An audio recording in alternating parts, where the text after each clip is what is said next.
Hey everyone, welcome back to another video. So it's game week 3 transfer targets. I've got a few players that I'm thinking about potentially buying instead of Cole Palmer, and I just want to run you through them all and show you who's on my shortlist and help you out who I think you should buy in game week 3 and who I think is a really good option. Anyway, intro out the way, let's just jump into it. Alright, so quickly before I do show you my transfer targets for game week 3, I just want to go over how I got on in game week 2 as an update. So Mo Salah got 10 points last night and got me from 43 to 53 points, and I've gone over the 100 point mark of total points this season. I'm still 7 points off the target of 60 points that I want to get every game week, so I need to make up ground in game week 3 to try and claw all them points that I've lost out in the last 2 game weeks. The average points in game week 2 with 51 points, so I got 2 points extra than more people, and that made me have a rank rise of 400k, so that shows how easy it is to jump rank or drop down rank by a couple of points. I didn't have a particularly good game week, and I'm not going to sing and dance about it, but a lot of managers had a lot worse week, so I'm going to accept that I got decent points, and I'm going to move on to the next one. So as you can see from a game week 3 side, I've got 10 out of the 11 players playing at home, and then there's one player playing away, and Rinders away against Brighton. Some sides looking pretty good for game week 3, because when you play at home you are expected to score or win games a bit more than you are on the road, so hopefully these players can actually turn some form. It's been the second game week where Mo Salah has got a goal or an assist in the last couple of minutes. He hasn't had the best of games. Liverpool haven't played the best in the last 2 games, played against 10 men for 2 games and not actually played that well, but they've got the wins and Salah's actually got the points, and that's what you would care for in the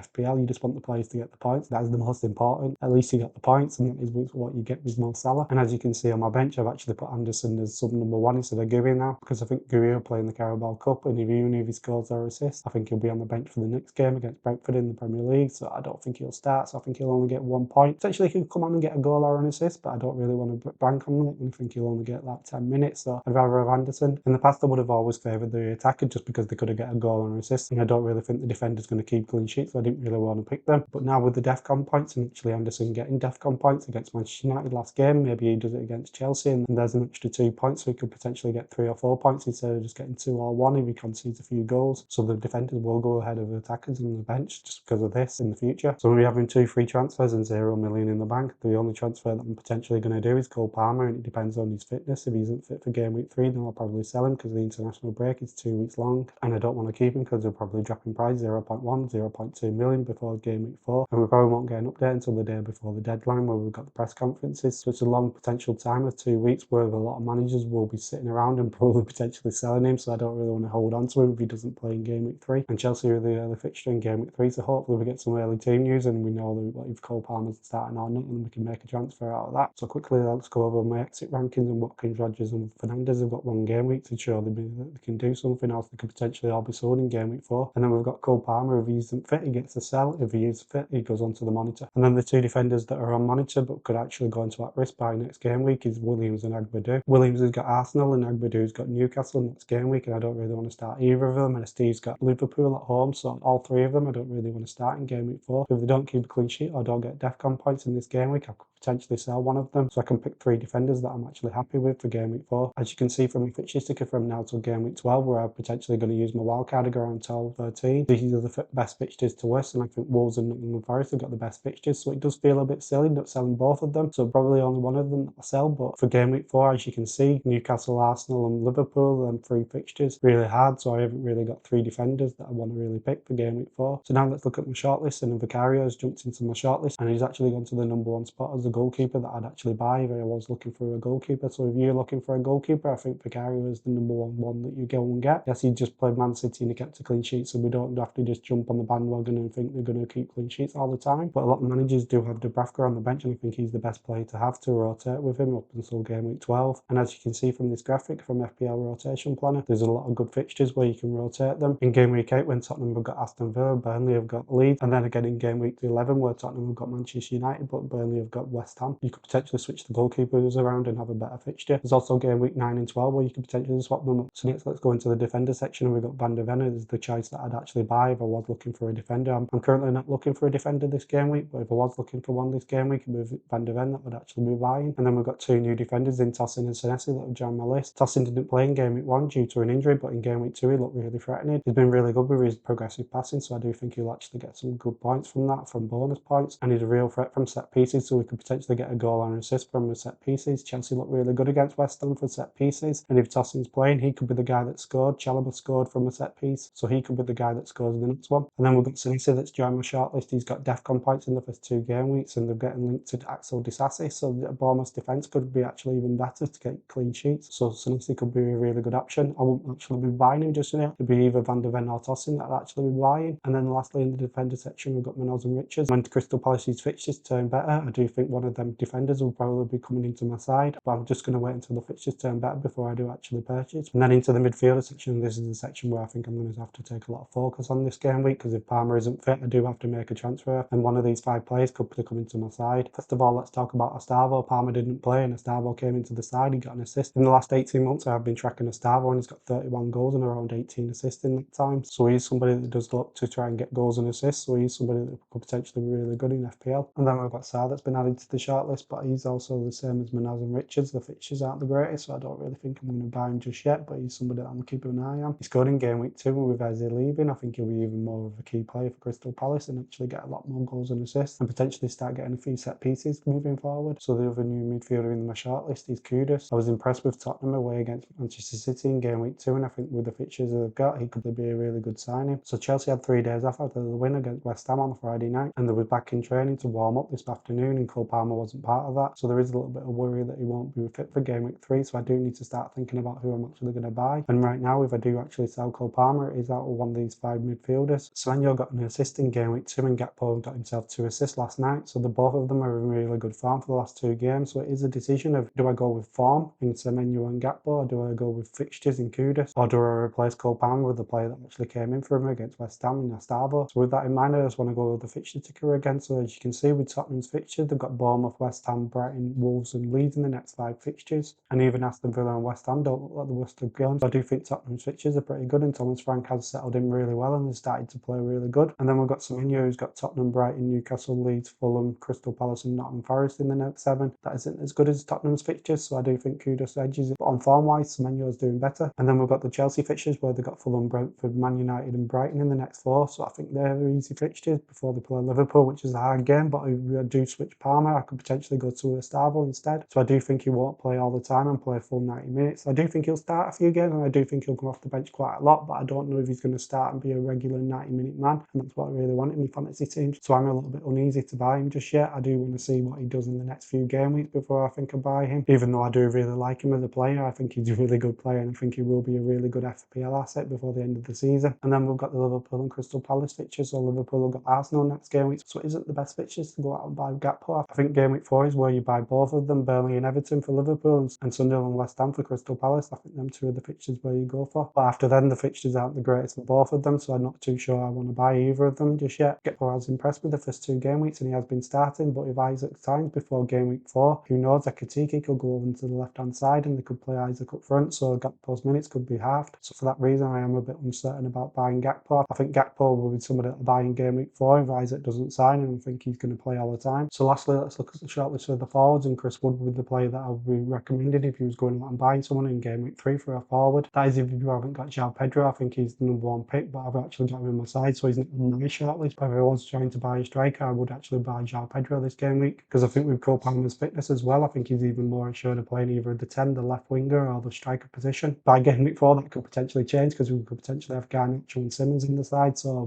who knows by that point. And that's also why I'm put off by buying Astavo, because if we sign Garnacho and Simmons before the deadline, potentially they could start in game week 4 or come off the bench and Astavo minutes could drop. I've added Richarlison to the list, but I wouldn't be recommending buying him just yet. I think he's done really well and I think he could be a really good player for Thomas Frank at Tottenham. He could potentially be that Mbeumo type of player that gets a lot of goals and assists, but Richarlison's consistency hasn't been the greatest for a couple of seasons, so he's at a price where I don't think I need to just rush out and buy him. And I also think when Dom Solanke is fully fit, there's a potential rotation in both of them, so I don't really want to buy him just yet. So next we've got Ekitike, and I do really like him. He's impressed me in game week 1 and 2, but I think for game week 3 against Arsenal, I don't really think it's a good entry point for him. And in game week 4, we could potentially have Isaac at Liverpool, and what does that mean for Ekitike's minutes? I think he'll still start and play all the time, but will he change position and play on the left? We will see. So I don't think he's the one that I'd actually recommend going and buying just yet. And then the last player to join my shortlist is Larson. I do think he's a really good asset to have, and I think his fixtures are really good for Wolves, but I do think he potentially move before game week 4. And what does that mean for his minutes if he does move to Newcastle? Newcastle put in a 50 million bid and got rejected. Potentially they could do it again and he could be moving to Newcastle, and I don't know what his minutes would be like there. I think he's on set pieces at Wolves and the key player, but if he moves to Newcastle, he could just be another player and be sat on the bench. Who knows? Because potentially Isaac might actually leave Newcastle and they might try and get him back into the side, and then we'll have some might be the backup. Callum Wilson left Newcastle last season, so they do need a backup replacement for Isaac if he does get injured, and Larson could be that guy. It's not a assured thing that he'll actually start all the time for Newcastle just yet. So finally, let's go back over to my Game Week 3 side and see what I've got. So I've got Cole Palmer with a yellow flag, and I think he's the guy that I'm going to be selling.